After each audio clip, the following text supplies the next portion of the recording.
Arisu and Usagi tried to find the beach in the highly urbanized Tokyo, but to no avail.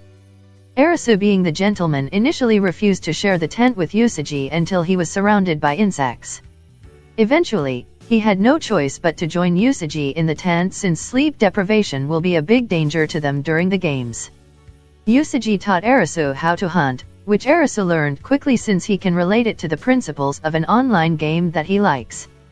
They also continue to monitor real-world card games, looking for clues about the beach, and Arisu hits on the idea of looking out for people wearing locker keys, like the ones that Usagi and his compatriot were wearing during the game of tag in the second episode.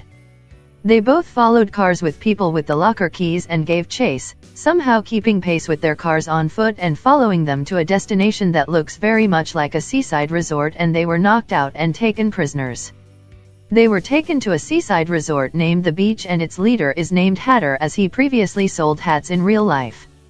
It also introduces the goal of the beach, which is to collect all the numbered playing cards and use them to send one person back to the normal world.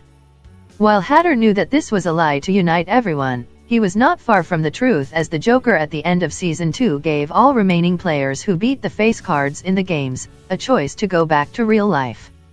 Hence, the cards are the goal, but it is to beat the cards at the games and not to collect the cards. Hatter and his executive board would like Arisu and Usagi to help collect the missing cards. The beach is a self-sufficient community with its own resources and rules, including a mandate on swimwear and a zero-tolerance trader policy. If Arisu and Usagi do not want to help, they will be killed as traitors. With no other choice, Arisu and Usagi joined up, and the Seven of Hearts card that Arisu won was a missing card that made him and Usagi eligible for a promotion. The beach is a party hotspot where everything is allowed and even encouraged. When the games started, everyone gathered and cheered the members who will be playing in the games on. Usagi from episode 2 is the leader of the militant faction who controls the beach's weapons and sits on Hatter's executive board. Silverhair occupies a seat on that executive board, along with a partnership with Koina, a woman who keeps an unlit cigarette in her mouth as a quit-smoking aid.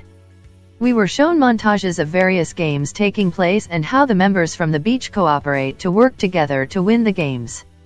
Arisu joined Anne, who is an executive member, for a game called Lightbulb with the participants who stood in gradually rising water. The objective is to determine which switch, A, B, or C, turns on a light bulb in an adjoining room, but you only get one opportunity to test a switch with the door open. Arisu was able to figure out the right solution using logical reasoning. Anne is impressed with Arisu and he passed the test to join the executive board. Arisu returned to the beach when Usagi ordered his men to take Usagi away, and Hatter himself was forced to intervene. During the executive meeting, Hatter announced that he will be participating in the next game, both to extend his visa and in the hope of locating the elusive Ten of Hearts. We get an ominous zoom in on Usagi when Hatter said that he will be leaving his executives in charge during his absence. Hatter explained his backstory to Arisu, that he was the host at a gentleman's club. He believed that everyone revered him and will be happy to see him return to the real-life world as a hero.